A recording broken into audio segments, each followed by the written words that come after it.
Ed Davis was Boston's police commissioner a year ago. He is now a security consultant. He teaches at Harvard University and is with us from Boston. Good morning. Good morning, Charlie. Of all the things that you experienced, what one memory is deepest in your soul? I think it was the arrival on the scene at the Forum restaurant and seeing the bodies of Lindsay Lou and Martin Richard on the ground, and recognizing that these were powerful bombs that were constructed to kill and maim people. I realized it was terrorism at that moment, and I also realized the loss that we were facing.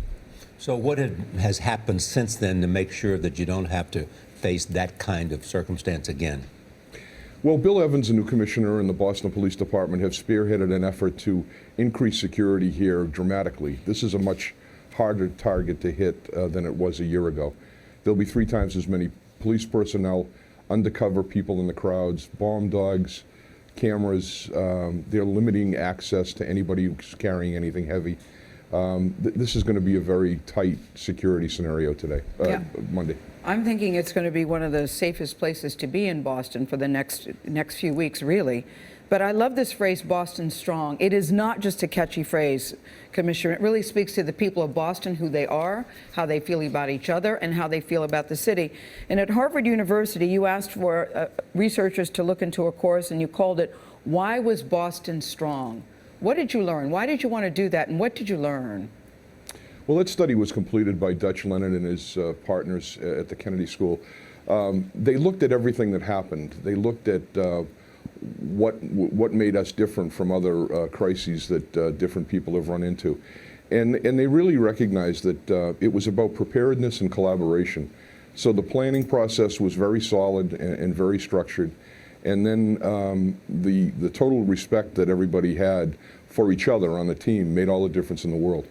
But we also learned about the psychological resilience of the people of Boston, right?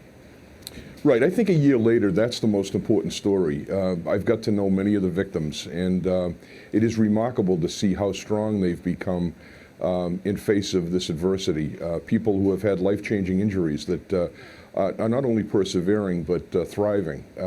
It really is the epitome of this phrase, Boston Strong. So what do you attribute that to? Well, Boston's a tough town. You know, there's a lot that goes on here, and there's great people. It's a big city, but it's a small town in a big city. Everybody seems to know each other, and I think that sense of community really makes a difference here. In our last hour, we were talking to two people you know very well, Bill Bratton and John Miller. We were talking about an Inspector General's report. What do you make of that report that said there were gaps in communication between the authorities involved in the case? Well, I think it's important to look at the IG's report and the congressional report. There are recommendations attached to each report, and I think if we don't implement those recommendations, that as they've been stated, that we walk away from the memory of the people who died here. So these after-action reports are extremely important and make us stronger as a country. And how are you personally feeling, Ed Davis, as we approach this very difficult time? Well, I'm thinking about the people that we lost particularly, and honoring them today. There'll be a memorial that starts at noontime.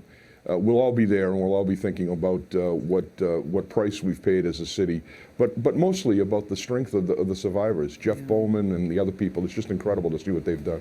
We'll be watching. It's hard. We were talking this morning. It's hard to believe it's been a year already. We thank you, Ed Davis, for joining us this morning. Thank you very much. Thank you so much.